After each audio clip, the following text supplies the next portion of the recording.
उप जिलाधिकारी, बेसिक शिक्षा अधिकारी, डाइट प्रवक्ता, समीक्षा अधिकारी, सहायक अभियंता सिंचाई विभाग, ज्येष्ठ गन्ना विकास निरीक्षक, गन्ना पर्यवेक्षक, आशुलिपिक सिंचाई विभाग, यानी 8 अलग अलग कैटेगरी से जुड़े हुए इन अधिकारियों के नियुक्ति पत्र वितरण के आज के इस कार्यक्रम में मंच पर उपस्थित प्रदेश सरकार में मेरे वरिष्ठ सहयोगी मंत्रीगण, जल शक्ति मंत्री डॉक्टर महेंद्र सिंह जी,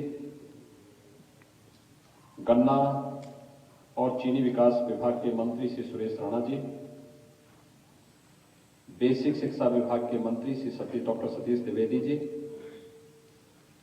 जल शक्ति विभाग के राज्य मंत्री श्री बलदेव सिंह मोदक जी, दिनेश खटीक जी, प्रदेश के मुख्य सचिव श्री आर के तिवारी जी, अपर मुख्य सचिव सचिवालय प्रशासन से हेमंत राव जी, प्रदेश शासन से जुड़े हुए सभी वरिष्ठ प्रशासनिक अधिकारीगण और नव चयनित सभी उत्तर प्रदेश लोक सेवा आयोग और अधीनस्थ सेवा चयन आयोग से जुड़े हुए सभी अधिकारीगण और उपस्थित भाइयों बहनों, मैं सबसे पहले उत्तर प्रदेश राज्य शासन की सेवा में नियुक्ति पत्र प्राप्त होने के साथ ही आप सबको जुड़ने का सौभाग्य प्राप्त हो रहा है और ये अवसर मुझे प्राप्त हुआ है कि मैं इस नियुक्ति पत्र के साथ आपके साथ संवाद बनाऊं। मैं इस अवसर पर आप सबको चयन के लिए हृदय से बधाई देता हूं, आपकी शुभकामनाएं देता हूं और आप सबका मैं उत्तर प्रदेश शासन की विभिन्न सेवाओं में आप सब कार्य करने के लिए उत्सुक होंगे। उत्तर प्रदेश को देश का नंबर 1 प्रदेश बनाने में आप सबका योगदान होगा, इसके लिए मैं आप सबका स्वागत भी करता हूं।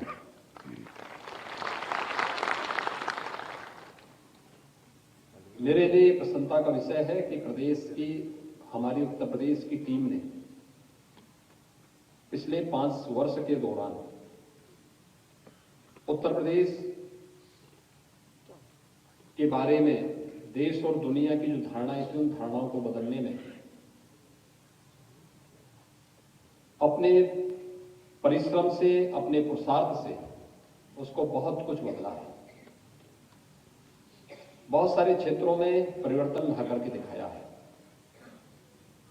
और मेरा यह मानना है सुशासन के लक्ष्य को प्राप्त करने के लिए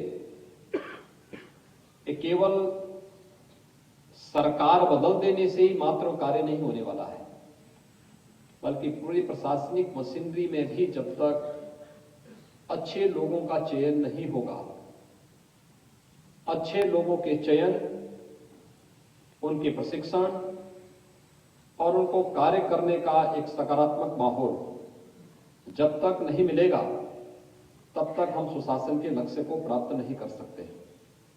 और मुझे प्रसन्नता है कि पिछले 5 वर्ष के दौरान हम लोगों ने इस पूरी प्रक्रिया में आमूलचूल परिवर्तन करते हुए उत्तर प्रदेश लोक सेवा आयोग हो, उत्तर प्रदेश अधीनस्थ सेवा चयन आयोग हो, उत्तर प्रदेश उच्चतर शिक्षा चयन आयोग, उत्तर प्रदेश माध्यमिक शिक्षा चयन आयोग, बेसिक शिक्षा भर्ती बोर्ड, पुलिस भर्ती बोर्ड या अन्य विभिन्न प्रकार की नियुक्ति से जुड़ी हुई उन सभी प्रक्रियाओं को पूरी पारदर्शी और ईमानदारी के साथ प्रदेश के अंदर चयन की प्रक्रिया को आगे बढ़ाया।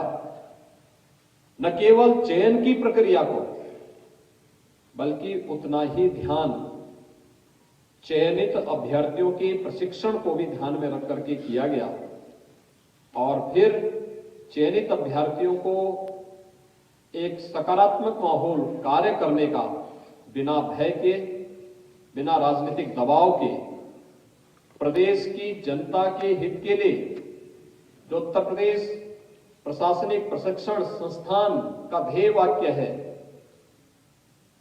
और वह ध्येय वाक्य कि कामये दुख तप्तानाम प्राणी नामार्थ नाशनम के इस भाव के साथ हर व्यक्ति कार्य कर सके, उस प्रकार का एक वातावरण जो दिया गया, आज उसका परिणाम हम सबके सामने है।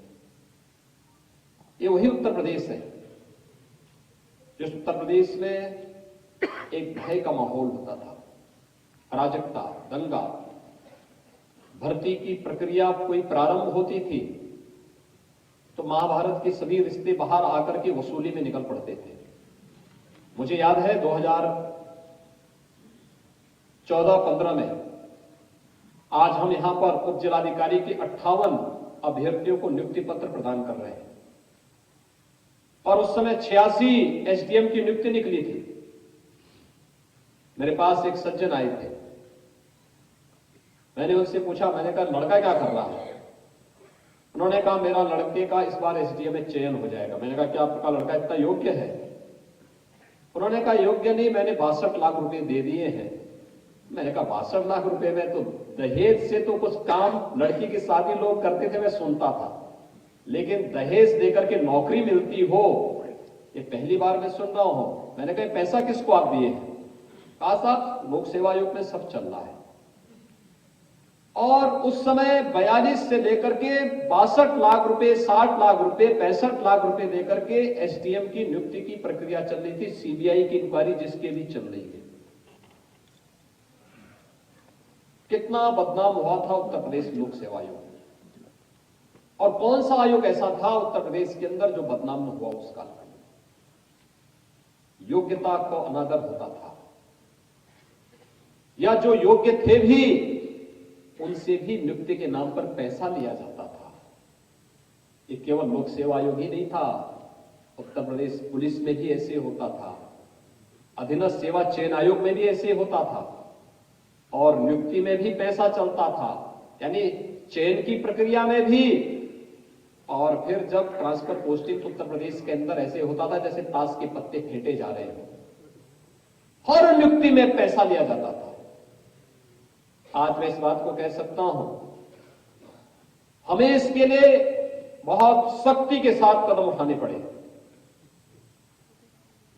बहुत सारे लोगों को नाराज भी करना पड़ा, लेकिन अगर हमें रिजल्ट देना है तो कुछ लोगों की नाराजगी की परवाह के बगैर उत्तर प्रदेश की 25 करोड़ जनता के हित में जो होगा, हमने वह कदम उठाया है। और जब 5 वर्ष का कार्यकाल सरकार का पूरा हो रहा है, मुझे प्रसन्नता है कि हमने पूरी ईमानदारी के साथ, पूरी प्रतिबद्धता के साथ, जिस संकल्प के साथ हम लोग आए थे, उस संकल्प के साथ सुशासन के उन लक्ष्यों को प्राप्त करने के लिए जो कदम दर कदम बढ़ाए हैं, आज उसके परिणाम उत्तर प्रदेश के अंदर चल रही गतिविधियां और देश और दुनिया के अंदर उत्तर प्रदेश के अंदर बदली हुई धारणाओं के माध्यम से हम देख और समझ सकते हैं।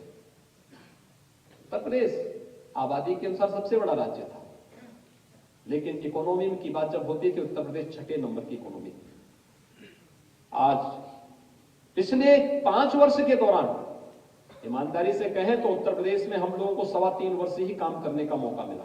पिछले 1.5-2 वर्ष से तो कोरोना जिस तरीके से पूरी व्यवस्था को बाधित किया हुआ, दुनिया की बड़ी बड़ी ताकतें उसके सामने पस्त हो गई। लेकिन इन 3-3.5 वर्षों के साथ साथ कोरोना कालखंड के अंदर भी जो कार्य किया गया, आज परिणाम है उत्तर प्रदेश देश की नंबर 2 की अर्थव्यवस्था बनने की ओर अग्रसर है। यही उत्तर प्रदेश था। कोई निवेशक नहीं आना चाहता था क्योंकि सबको भय था, पूंजी भी डूबेगी और स्वयं की सुरक्षा भी खतरे में पड़ेगी। आज उत्तर प्रदेश की कानून व्यवस्था देश के अंदर एक नजीर बनी हुई है। हर व्यक्ति बोलता उत्तर प्रदेश में कोई दंगा नहीं हो रहा है, उत्तर प्रदेश में कोई अराजकता नहीं है, उत्तर प्रदेश में जो बड़े बड़े माफिया सत्ता का संचालन करते थे आज ये सभी मारे मारे फिर रहे हैं। आखिर ऐसा क्या हो गया उत्तर प्रदेश में?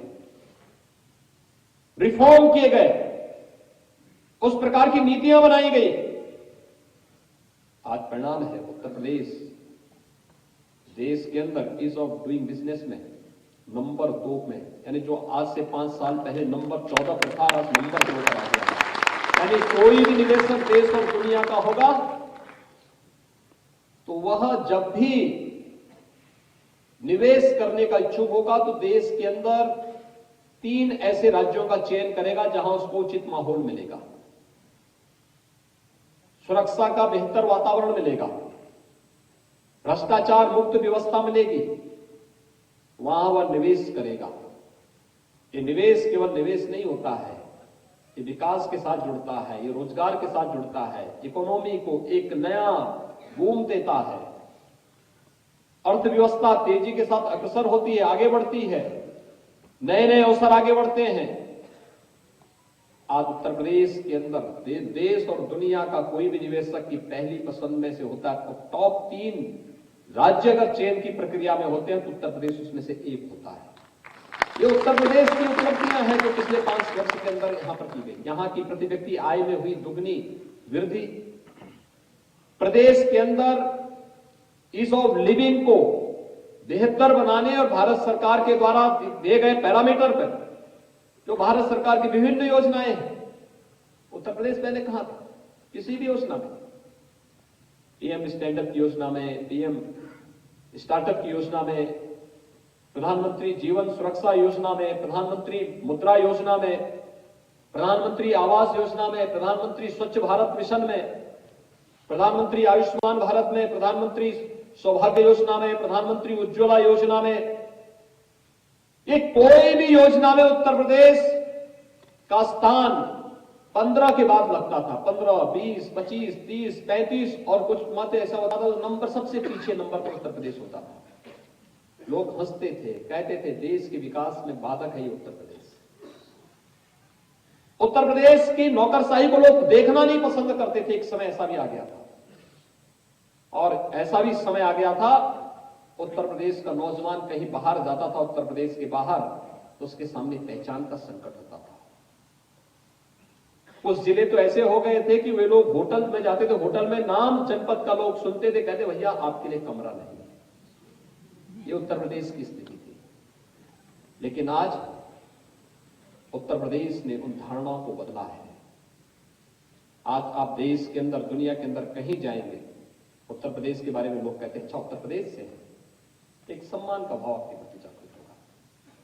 हर एक व्यक्ति के मन में एक भाव जागृत होता, उत्तर प्रदेश अच्छा काम हो रहा है, सुरक्षा का बेहतर वातावरण है। बहुत सारे मामलों में उत्तर प्रदेश जो करता है अन्य राज्य उसका अनुसरण करने के लिए मजबूर होते हैं। जो पॉलिसी हम यहां लखनऊ में बैठ के तय करते हैं, तमाम राज्य उसके लिए हमें मांगते हैं कि इसकी कॉपी हमें भी दे दीजिए, हम भी इसको लागू करना चाहते हैं। जो कार्य हम लोगों ने यहां पर जो कदम उठाए हैं उस दिशा में ये टीम वर्क है। हर एक स्तर पर कार्य जब सामूहिकता के साथ आगे बढ़ता है, इस लक्ष्य के साथ, एक आमये तो तप्ता नाम प्राणी नामार्ति नाशनम का ये भाव जब भी होगा तो सफलता प्राप्त होगी। और इस भाव के साथ जो कार्य किया गया आज उसका परिणाम हम सबके सामने है। मैं नियुक्ति पत्र वितरण में मेरी रुचि इसलिए भी हुई क्योंकि यही टीम है जो उत्तर प्रदेश को देश के हर एक क्षेत्र में नंबर 1 का राज्य बनाने में योगदान दे सकता है। उसकी बैकबोन है आप, उसकी रीढ़ है। अगर रीढ़ की हड्डी कमजोर हो जाए, टेढ़ी मेढ़ी हो जाए तो व्यवस्था तो तब पैरालाइज होनी है। देखते होंगे ना, रीढ़ की हड्डी में कहीं चोट लग जाए, कोई दुर्घटना का शिकार हो जाए तो व्यक्ति जीवन भर बेड पर लेटा रहता है। और पिछली सरकारों ने तो इस प्रदेश को बेड पे ही लिटा दिया था, एकदम आईसीयू में भेज दिया था। उसको उठाया गया है, जीवंत बनाया गया है। आज दौड़ता हुआ उत्तर प्रदेश केंद्र सरकार की 100 से अधिक योजनाओं में अगर आप देखेंगे 50 ऐसी योजनाएं जिसमें उत्तर प्रदेश नंबर 1 की दौड़ पर सबसे आगे चलता है। और बहुत सारी योजनाएं तो ऐसी हैं जहां पर उत्तर प्रदेश की दौड़ इतनी ज्यादा है कि देश के 22 राज्यों को जहां मिलाते हैं तब वह उत्तर प्रदेश के आधे तक पहुंच पाते हैं। ये स्पीड है, लेकिन इसके लिए कार्य करना पड़ता है, मेहनत करनी पड़ती है, टीम वर्क से आगे बढ़ना पड़ता है। हर एक क्षेत्र में ये व्यापक परिवर्तन हुए हैं। और मेरी रुचि इसी बात को लेकर के थी कि मैं ये पूछ सकूं कि 11, 12, 13, 14, 15 में कौन नहीं जानता यहां पे पुलिस की भर्ती होती थी, विवादित हो जाती थी, पैसा लिया जाता था। लेखपाल की भर्ती में पैसा लिया जाता था, एसडीएम की भर्ती में यानी लोक सेवा आयोग में पैसा लिया जाता था, अधीनस्थ सेवा चयन आयोग में पैसा लिया जाता था, माध्यमिक शिक्षा चयन आयोग, उच्चतर शिक्षा चयन आयोग, कौन से ऐसे आयोग और भर्ती बोर्ड थे जिसमें पैसे की लेन देन न होती थी हो रही हो 2017 के पहले।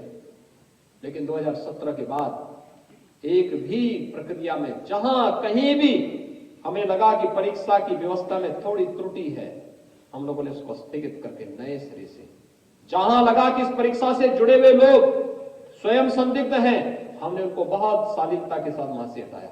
जहां लगा कि नहीं, बेईमानी और भ्रष्टाचार इनका जीन्स का हिस्सा है, वहां हमने उसको कहा कि चलो तुम जेल की यात्रा करो, चयन की प्रक्रिया दूसरी टीम करेगी, और उनको बहुत मजबूती के साथ, बहुत सख्ती के साथ जेल भेजने में भी कोई कोताही नहीं बरती। ये शक्ति, ये ईमानदारी, ये पारदर्शिता इसलिए जिससे सुशासन के लक्ष्य को प्राप्त करने में किसी प्रकार की बाधा न हो, किसी प्रकार की बाधा न हो। और हमने इसीलिए चरणबद्ध तरीके से इन कार्यक्रमों को आगे बढ़ाया। आज मुझे प्रसन्नता है, यहां पर उप जिलाधिकारी के 58, बेसिक शिक्षा अधिकारी के 34, डायट प्रवक्ता के 43, समीक्षा अधिकारी के 173,